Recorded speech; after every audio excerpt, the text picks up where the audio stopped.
Hey guys, Dark Prometheus here. We are in our live stream for the end of the season for our Chicago Bears franchise. I'm not expecting a lot of people more than likely in here, as I didn't want to do it the same night. I respect those guys that have been doing this for a while, particularly like Sneaky P and Mr. Hurricane or any of those guys. Or part of Franchise Nation or anything. I didn't want to stream on the same thing, same night.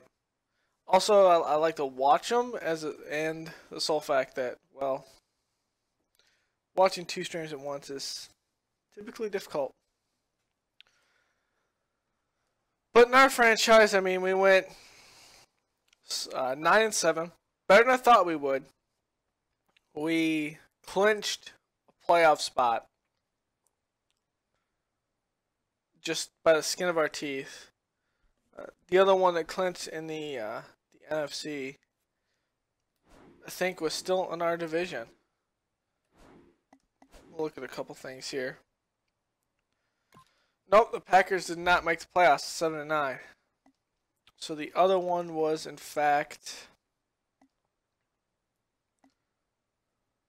the Falcons, 7-9. So it came down if the Saints or the Falcons were going to take that division. The Saints took it down because they got 2 ties. And then the Falcons came in. It might have been a different story if the Cowboys and Giants had won their games.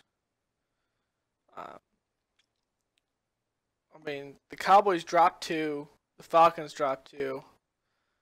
The Giants dropped their last one. So, I mean, we definitely got a lot of help from just all over the place throughout the league. Look at the playoff schedule. Who else is playing? So, Patriots and Titans are playing each other. Falcons, Eagles, and Steelers at Bills. That's right, the Bills actually took the AFC East in this. There's a very low-flying plane outside.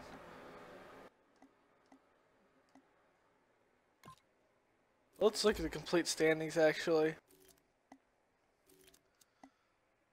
So AFC North, Ravens took it 12-4. Steelers at 11-5. You know, wild card there.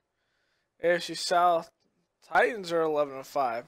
And Marcus Mariota there lead them to a good season in his rookie season. Andrew Luck and the Colts expected to actually take that division. Finished at 8-8. That NFC North with the Steelers going 11-5 pretty much made it impossible for both the Broncos and the Colts to make the playoffs with an 8-8 record. I mean, you needed at least 10 wins to do anything. Bills took it by 1 game. Won their last 3, and then the Patriots 10-6 make the wild card there, and then the Chargers go 10-4.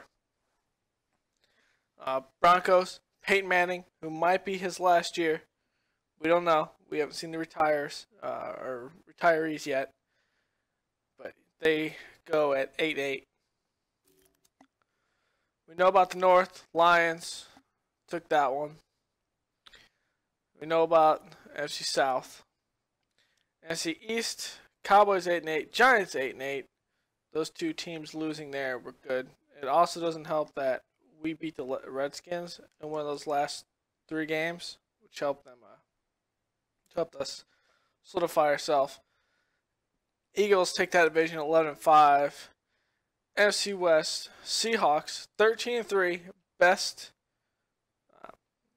one in the league, best record.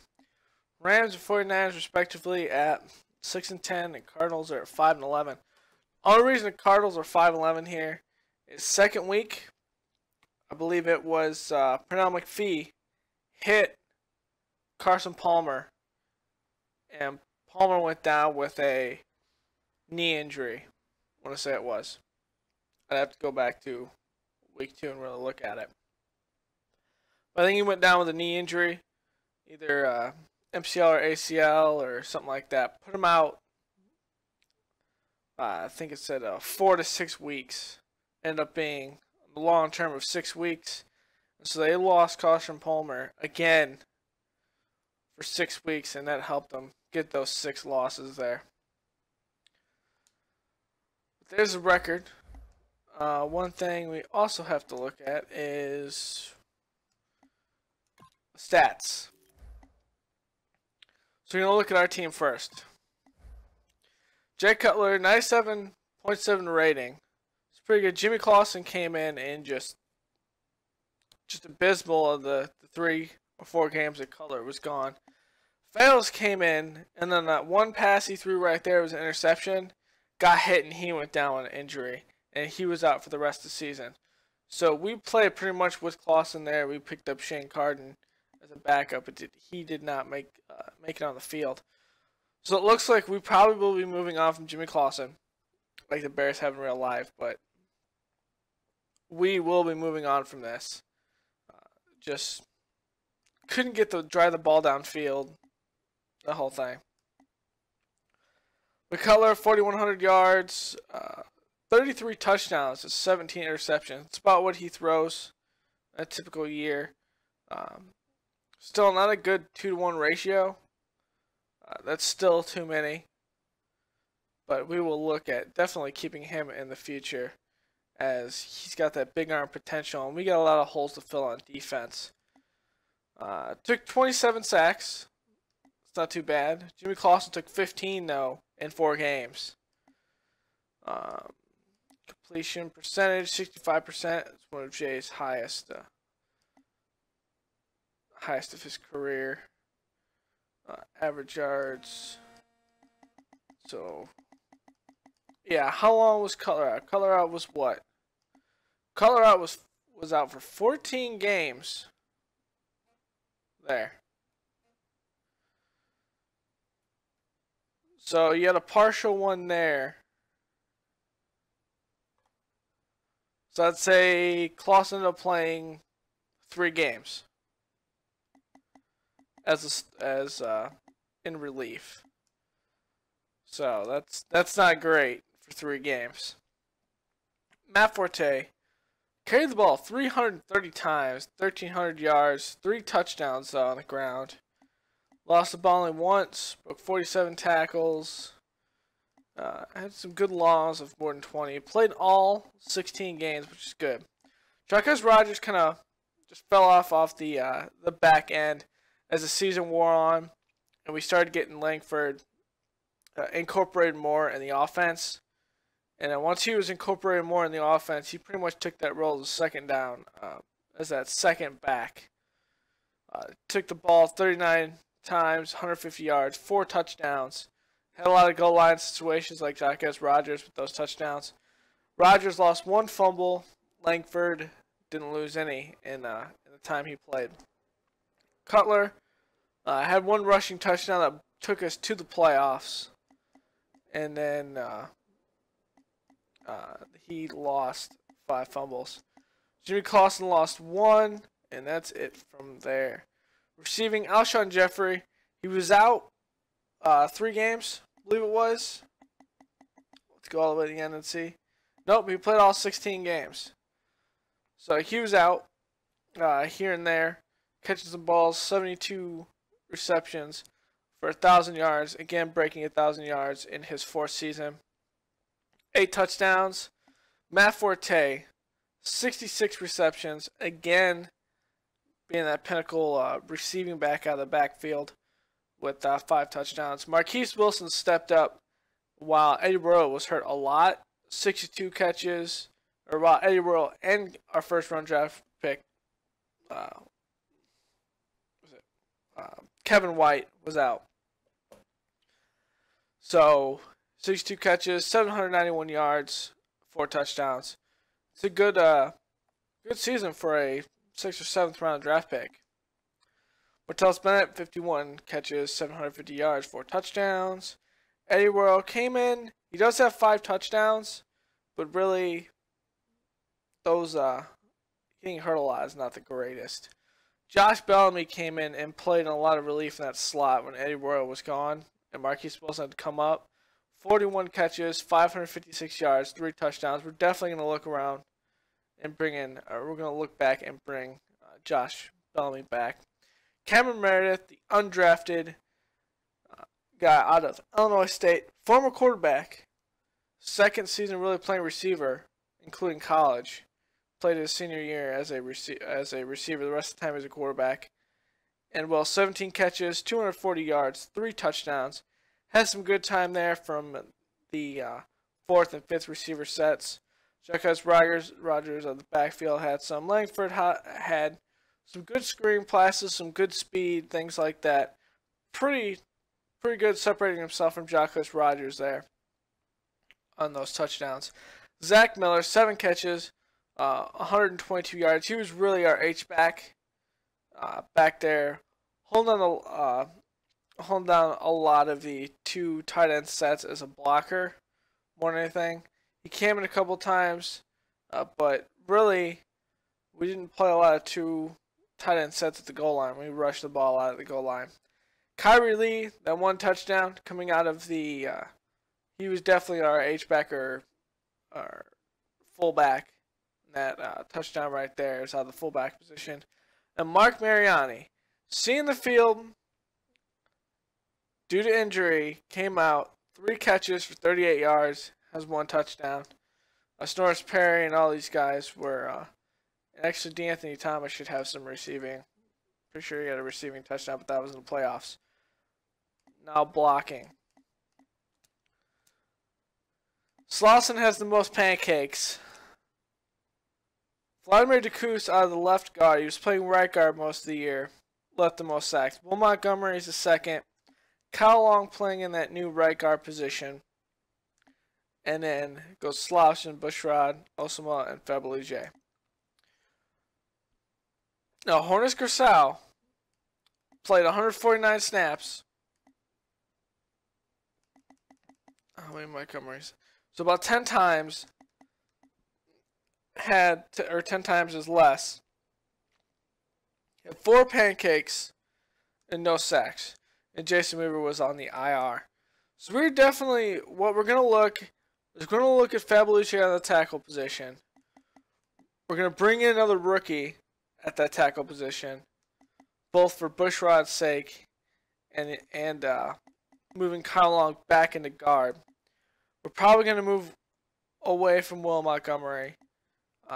Depending on Dacus' contract, I haven't looked at it yet.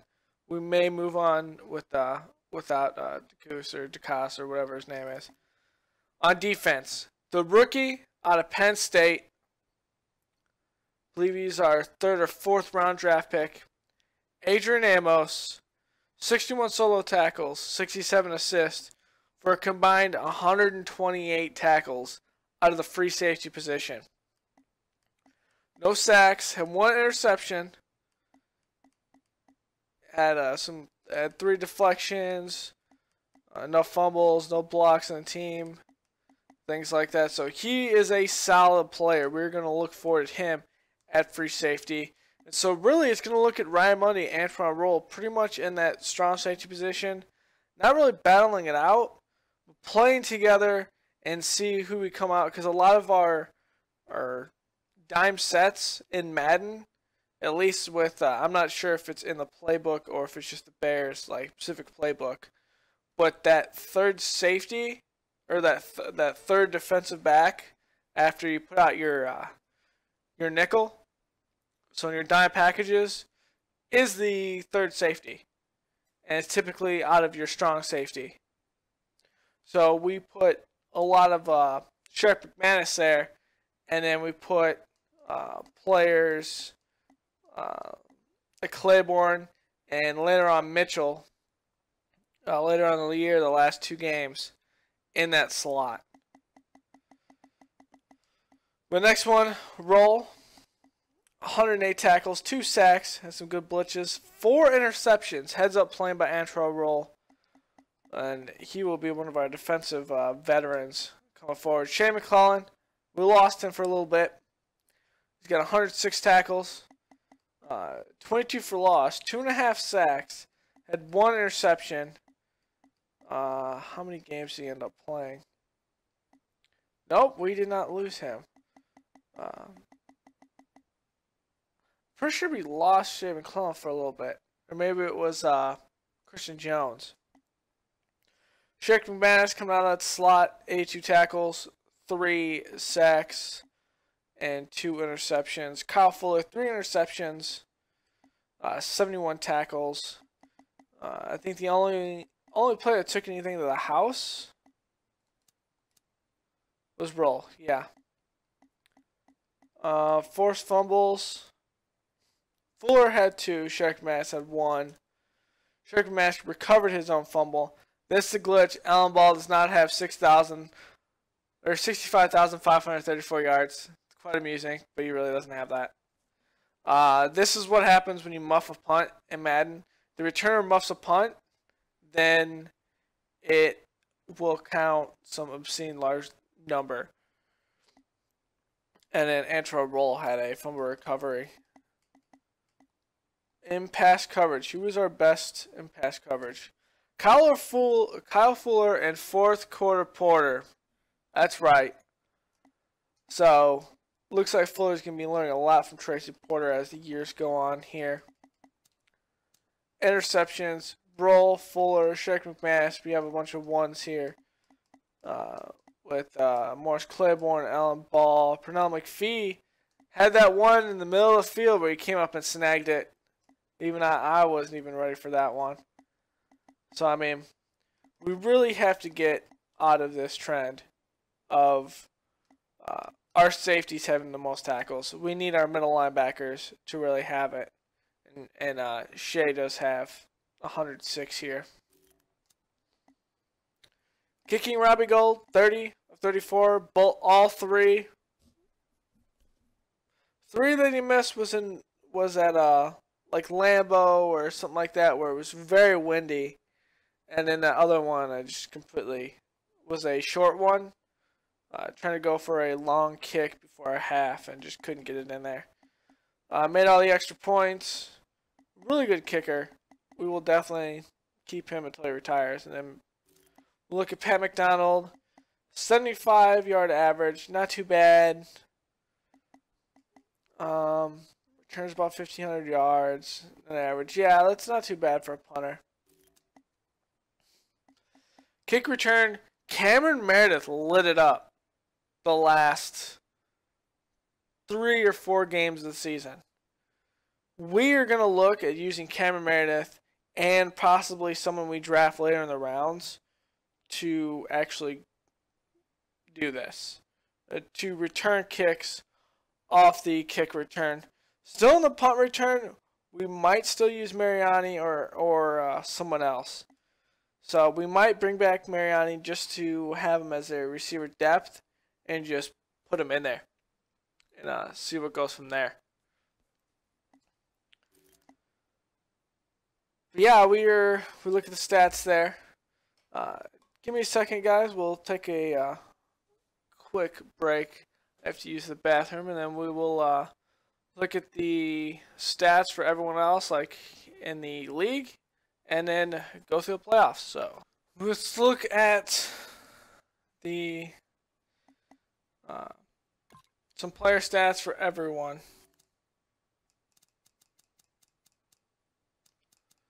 Just gonna feel where we are. Can't go by rating, which is unfortunate. So Tom Brady has the most yards at 4,897. That's Roethlisberger, Matt Ryan, Phillip Rivers down. Jay Cutler looks like he is 6th there. Yep, 6th. Tom Brady finishes with 102.7 rating, and Roethlisberger with 101. Wow. Most touchdowns, Tom Brady. Phillip Rivers right behind him, and Drew Brees. Drew Brees is the NFL MVP. Most interceptions, Blake Bortles. Brady has 18. And after that, it's Cutler and then Stanford. We need to cut down on Cutler's interceptions. I saw Tim Tebow. Here's Tim Tebow. He's playing for Carolina. Let's look until we hit a known starter. Looks like Cam went out fairly early. Probably about half the year. So Tony Romo, look for someone we know. Aaron Rodgers was out some part of the year. Carson Palmer was too. Peyton Manning has the least interceptions. He was in there probably the most out of that, only to 24 sacks.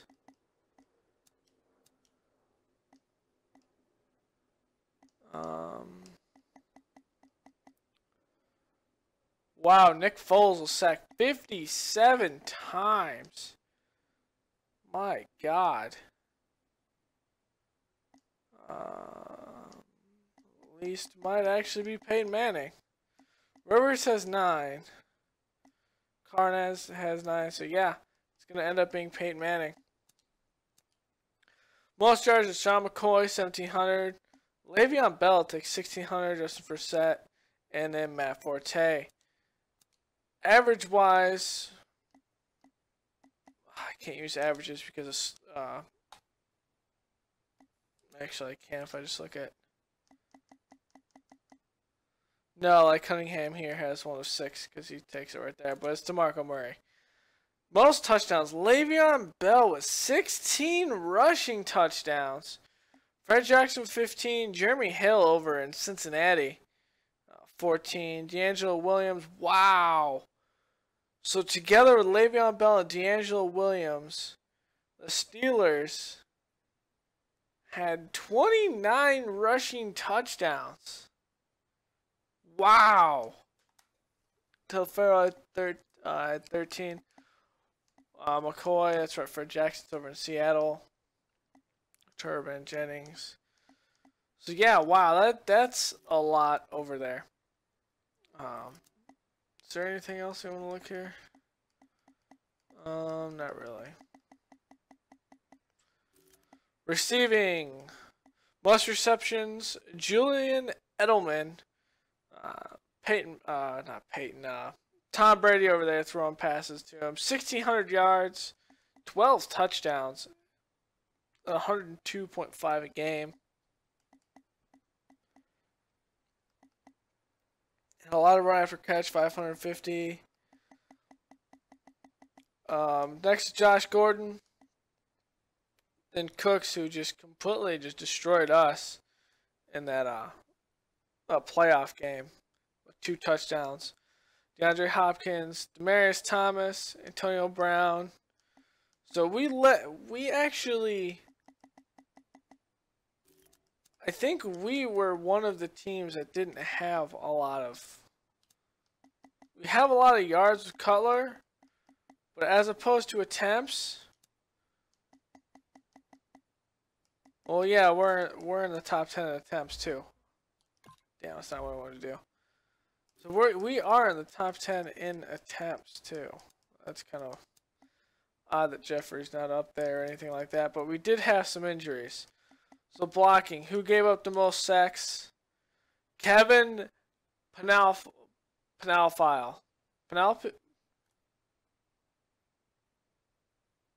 Pamphile.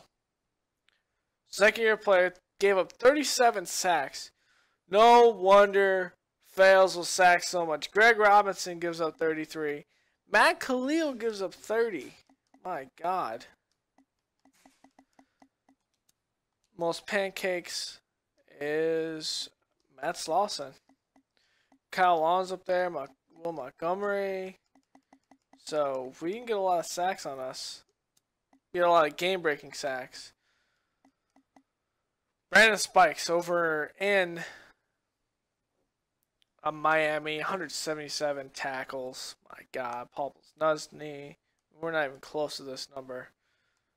Most sacks. Jamie Collins with 18 over in New England.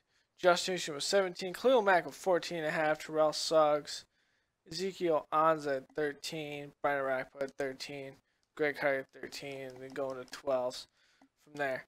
Most interceptions. Byron Maxwell with 7. Revis Island is still alive over there, along with Richard Sherman locking down one half of the field, all with 7. Teo had 6. Eric Whittle had 6. Robert Blanton. Cromartie had 6. So they had a good defense over in the Jets.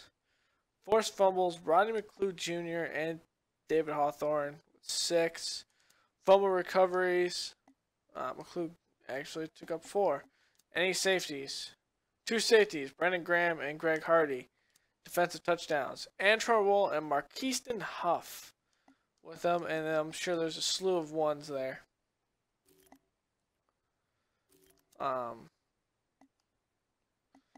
Really look at kicking.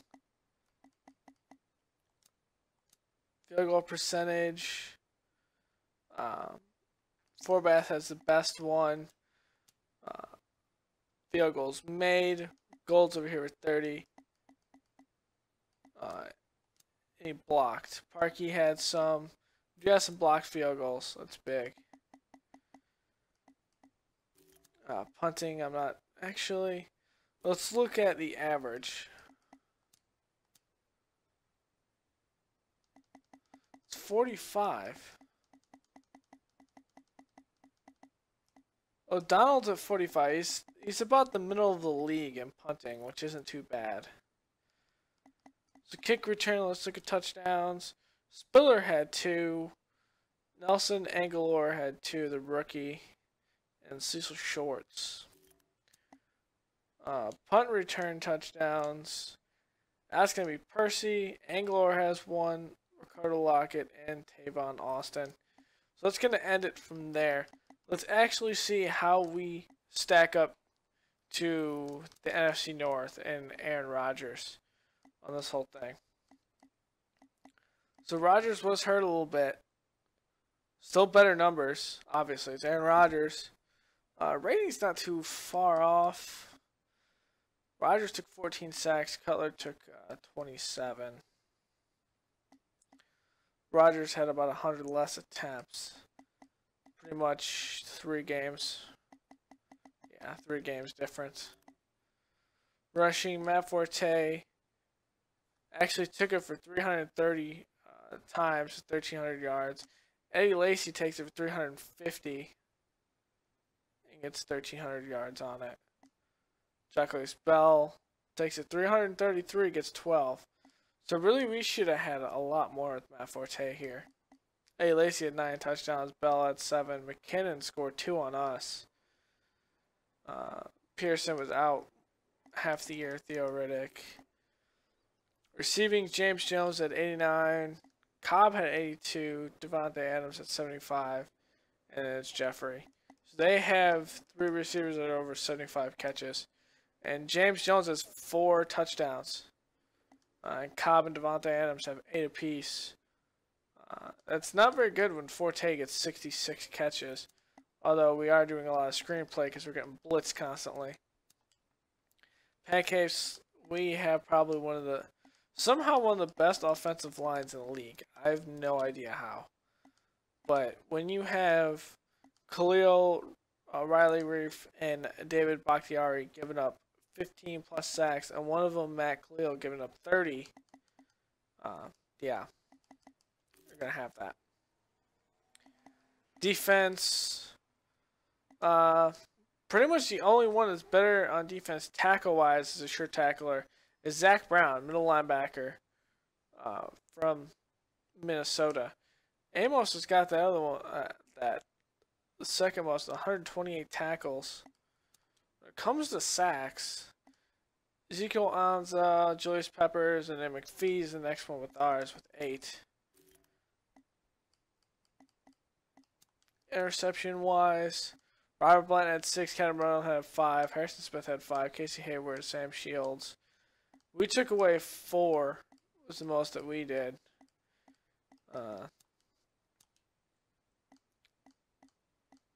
We didn't have a lot of deflections. Forced fumbles, Damaris Randall had 3, the rookie. Kyle Fuller had 2 there. We really didn't force a lot of fumbles. We didn't do a lot of things. The biggest things we did do is return defensive interceptions and fumbles to touchdowns. 2 by Antron Roll, Glover and Trey Reigns, that was the one they had on us. And Captain Marvel in there. And that one wasn't on us. But really, Antrel Roll brings it home there. Alright, so let's look at our staff. I don't think there's any different awards right now. It's not Pro Bowl. We've seen a lot of the awards already. I don't think there's any retirements.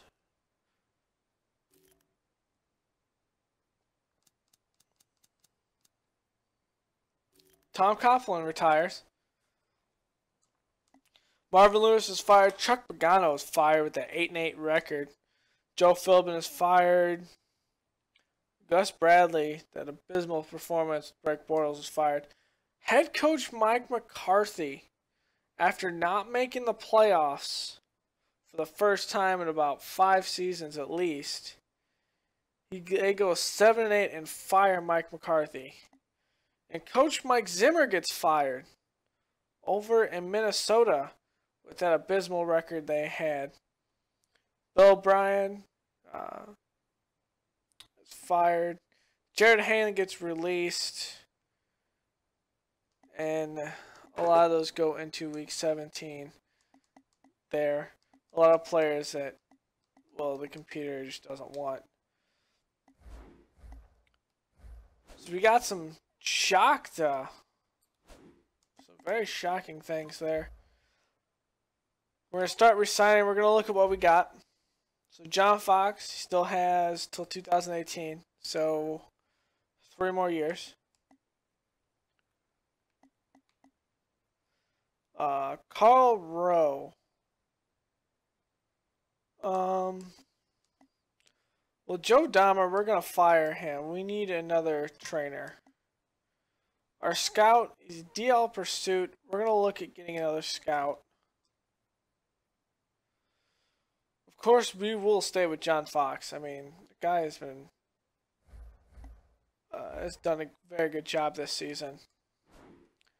And so let's go into the divisional championship. After our wrap up, we know who plays who.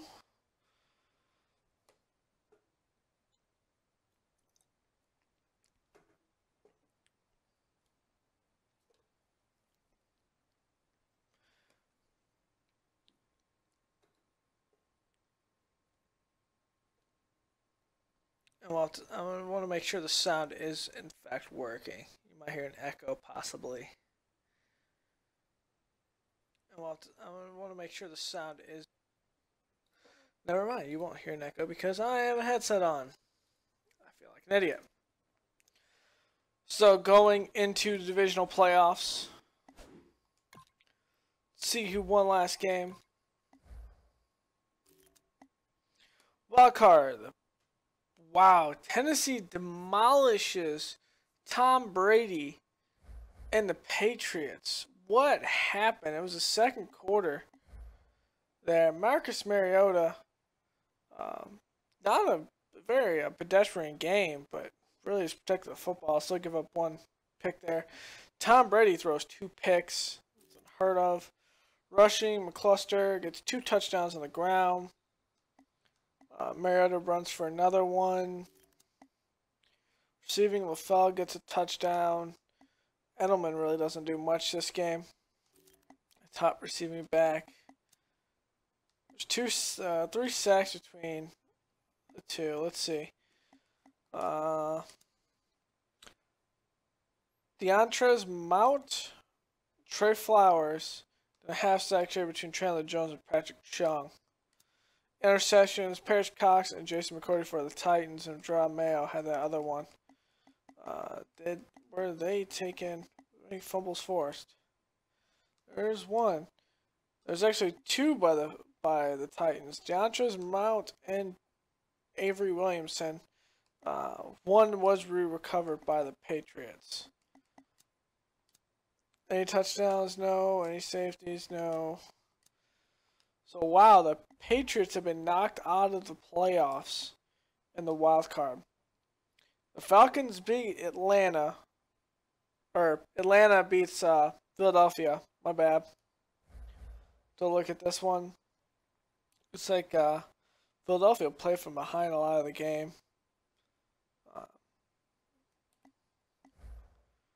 Matt Ryan, 3 touchdowns. Mark Sanchez is over there because Sam Bradford's hurt. Rushing, Ryan Matthews. Still holding it more than DeMarco Murray, which is weird. Murray must be hurt. Sproles of 1 touchdown on the ground. Receiving, Julio Jones.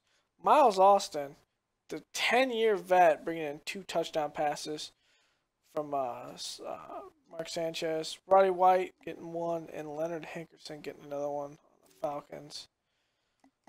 Sacks. 2 sacks on each side of the ball. Claiborne shares 1 with probably Warloo, or though Kiko Alonso shares 1 with Fletcher Cox. Brandon Graham has 1. Malcolm Jenkins has the only interception of the game. Any forced fumbles? No. It's a very lackluster game for them.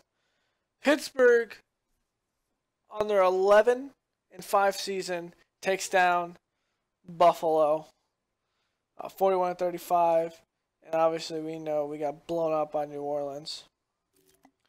So divisional round is going to be Steelers against the Ravens. Ooh, divisional matchup there. Then Falcons against the Seahawks, Titans on the Chargers, and then the Saints on the Lions. And Drew Brees will be back for that game, I believe. I believe he's out 1 week. So 2. So it might not be till the conference championship that they get by this one. We will have to see.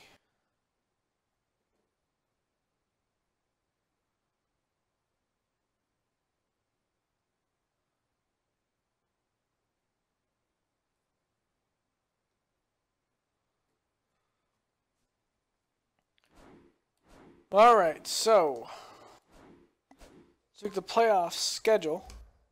See who won that. Ooh, Pittsburgh edges Baltimore by 3. And that is a last-minute touchdown, more than likely. Roethlisberger and Joe Flacco, about the same. Went toe-to-toe, 3 touchdowns, 2 interceptions. Rushing, Le'Veon Bell, 129 yards, 1 touchdown for set 93. Telefero had 2 touchdowns as well. Roethlisberger had a rushing touchdown. Receiving, Martavius Bryant had 2. Steve Smith had 1. Bashard Perryman had 2 as well. Blocking, we only had 1 sack. Shared, actually we had a couple sacks, probably some blitzes, but 1 sack given up by a lineman. Stephen McClendon had 2. Terrell Suggs had 1. Flea Mulata had 1. Daryl Smith and Will Hill share 1. And Shamarko Thomas shares 1 with Lawrence Timmons. Jimmy Smith has 2, and Cortez Allen have 2 interceptions in this game. What is going on here? Terrell Suggs forced fumble and recovers his own fumble. Cortez Allen takes the touchdown to the house as well. So that's a big change. Wow, another close game. Seattle edges out Atlanta by 4. And wow, a 22-point fourth quarter by Seattle brings them back from the brink. Russell Wilson, 1 touchdown, no interceptions. Matt Ryan, 2 touchdowns, 2 interceptions. Thomas Rawls, the rookie, 1 touchdown. Did fumble at once. Let's see if he lost that. Sproles had 1. Russell Wilson had a touchdown. Steven Jackson had 1 touchdown off 5 carries for 15 yards. Looks like it was more of a defensive battle than anything on the ground. In receiving, Julio Jones, 122 yards, 1 touchdown. Leonard Hankerson had a touchdown with 56 yards. Jimmy Graham finds the end zone off 2 catches for 45 yards. Defense. Sacks. Justin Durant had 1. Claiborne and Alfred share 1 as well. Interception. Sherman had 1 and Kerry Williams. So both those corners on the opposite sides. Do you get that? You have 2 forced fumbles by... Actually, we have 4 forced fumbles by Seattle. 2 of them recovered. Or 2 forced fumbles on Seattle. Brooks Reed has 2, Sansi Mopanga, and Camille Ishmael has the other one. Wow. So really they were fighting back the entire game from that. San Diego beats Tennessee by 8. New Orleans edges out Detroit in a game where Drew Brees does not play. It is still Luke McCown, and he controls this game. A very pedestrian game. Yeah, that's right. Dan Orlowski was playing as well. So no Matthew Stafford, no Drew Brees. Very pedestrian game. Just all around defensive battle between backups. And so now we're going to have to see, because it is going into the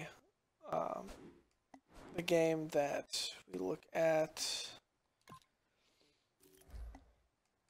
the awards, and it's still not on there. Pro Bowl is next week, so we need to go 1 more week still. We got a higher staff this week.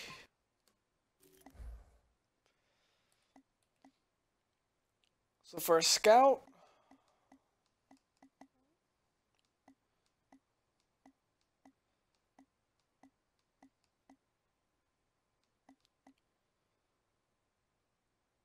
I want some play recognition here. He looks like a good scout there defensively.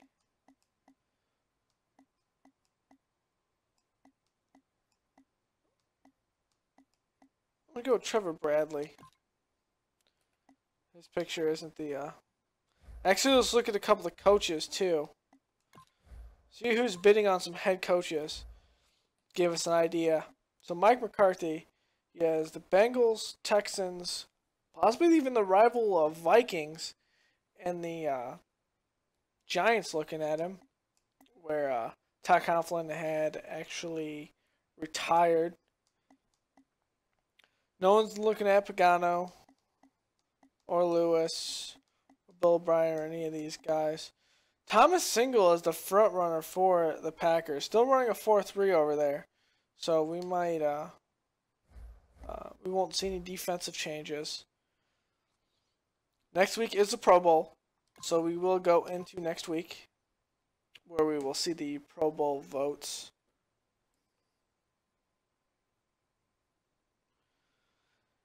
And I would be kind of surprised if we didn't. We have our two guys. We did get our scout and our trainer. Awesome. So Thomas Single has been hired by the Packers.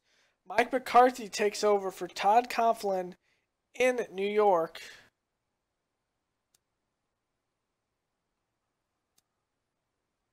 Is there anything else going on crazy?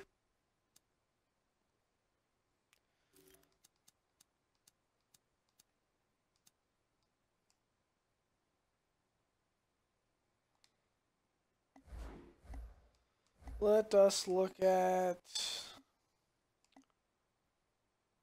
stats, right? Yes, to be in awards.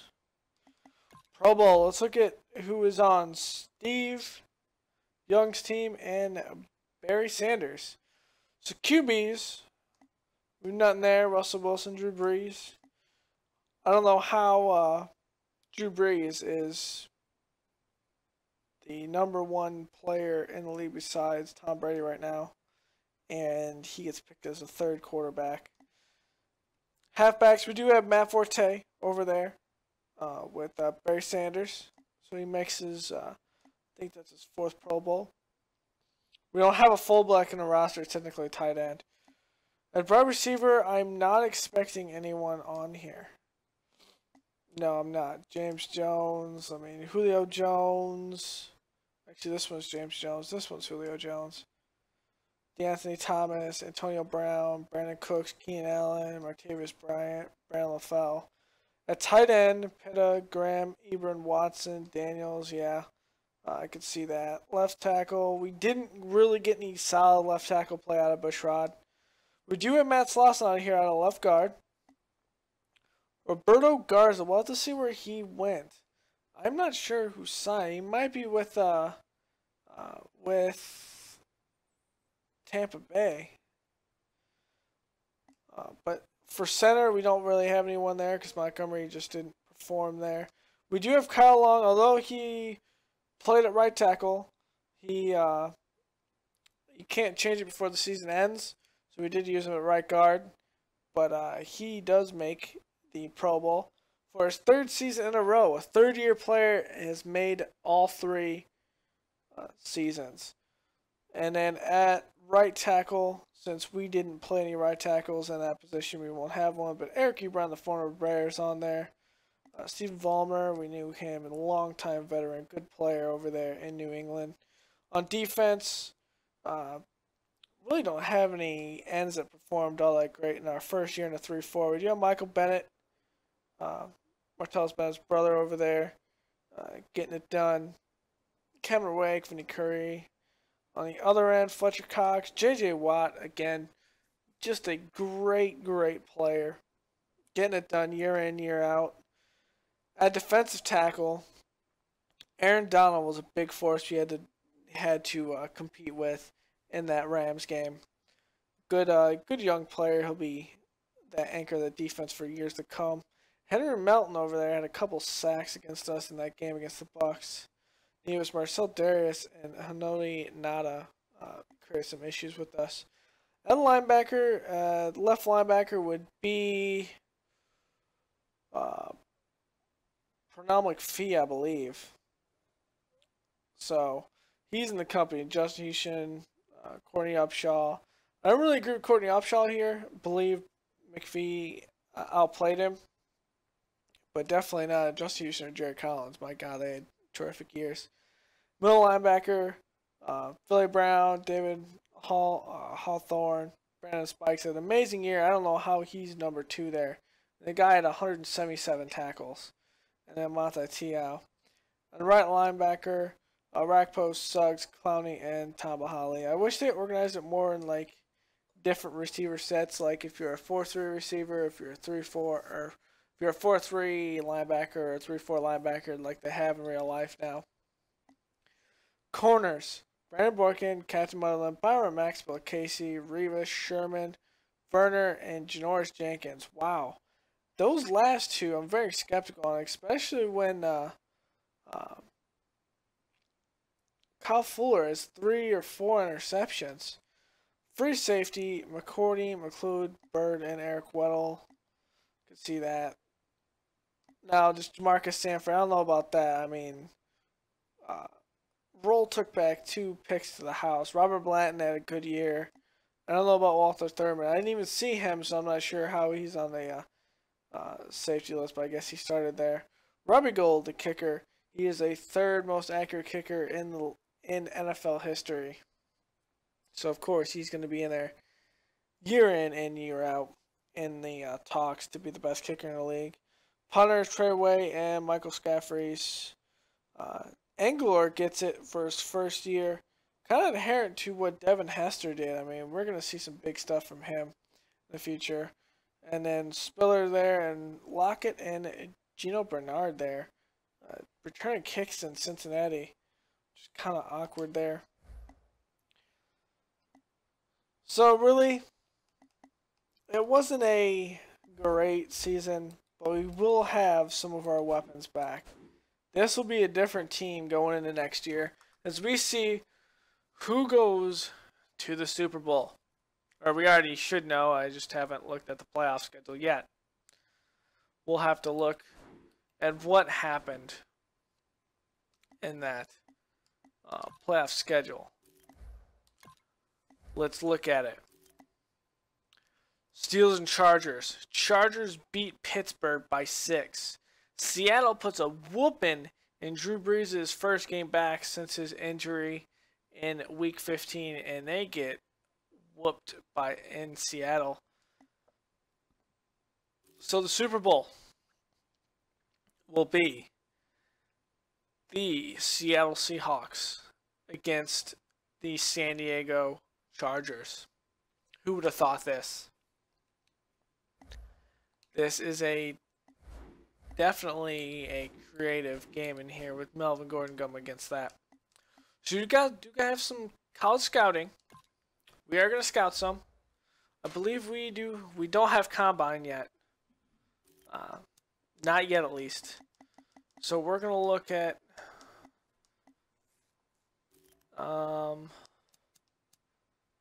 give me all the players that I'm watching. So make sure I've fully looked at some players. All players that I'm watching here. So Terrace Ingram. Really still second rounder. Anton Dahl. D. Undrafted. I mean, I could probably pick him up later. Byron Mason. B. C catching. C route running. He's probably even worse. Jacarius Priester. Catching, being traffic. Spectacular catch. I just want to look at the players that I like.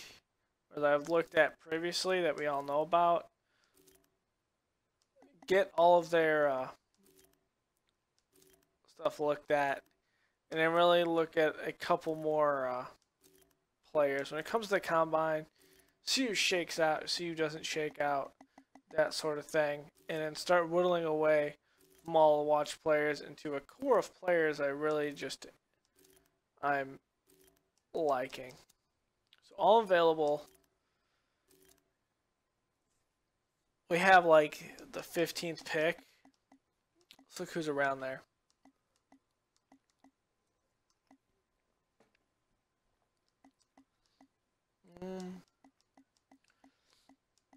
Nothing, no one I'm really fond on. So we have Joey Arnold here from Penn State. I'm really looking for another. I want to go with 4 tight ends. I want to have 3 tight ends that are receiving, two blocking, and then 3 receiving, or 2 blocking, 2 receiving. Yeah.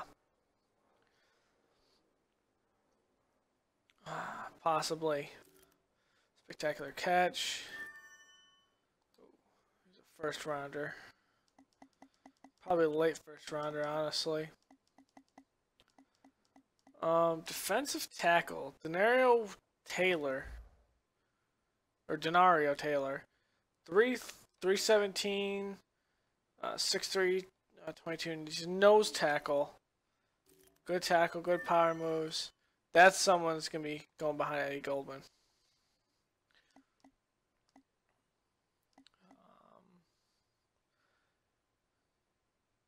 Deontay Gordon's too small. Marshall Ashley could be put out to that left end or right end, but I think he's too small too, or he's too big. Let's look at him. Block shedding, tackle, power moves. I mean, he could work. Deontay Gordon, 6'2", 237, of Florida. Ooh, that's some good coverage skills too. We could play him in some good packages. So simulate the Super Bowl and go into the off season.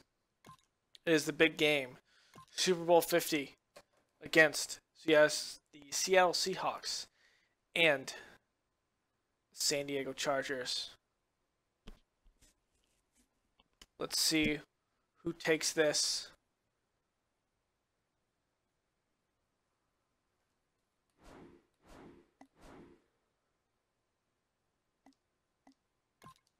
Then we'll look at Roberto Garza was in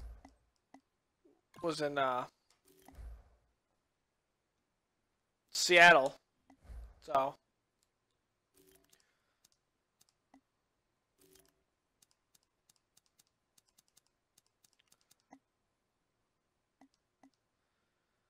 the Seattle Seahawks take Super Bowl 50 by a score of 31-20. They scored 21 points in the second quarter. See what it looks like here. Russell Wilson, 174 yards, 3 touchdowns, 1 interception. Phillip Rivers, 272, 2 touchdowns and 2 interceptions. Rushing Marshawn Lynch, $116, 1 touchdown. Really a very pedestrian running game by Melvin Gordon here. Antonio Gates, 56 yards, 1 touchdown. Jimmy Graham, 95 yards and 1 touchdown. Doug Baldwin, 4 catches for 36 yards for 2 touchdowns. And Melvin Gordon gets a touchdown out of the backfield, more than likely. Let's see how we add some line play here. We do have a couple sacks let go here, so we'll have to see how it is. Ricardo Matthews gets 1, Michael Bennett gets 1, and Torlik Williams. The interceptions, 1 by Jeremy Lane, 1 by Jason Verrett, and Earl Thomas, the free safety position. Let's look at any fumble forced. Michael Bennett forced 1, Eric Weddle forced 1, and Kyle Emanuel, I believe he's technically a rookie. Because once you end the season, it gives everyone a new year. But looks like each one recovered fumbles. One was a muff punt. Or muff kick of some kind. A block kick? Safety. Yeah, it was of course a muffed kick. So we start with the rebuilding of this team with John Fox at the helm.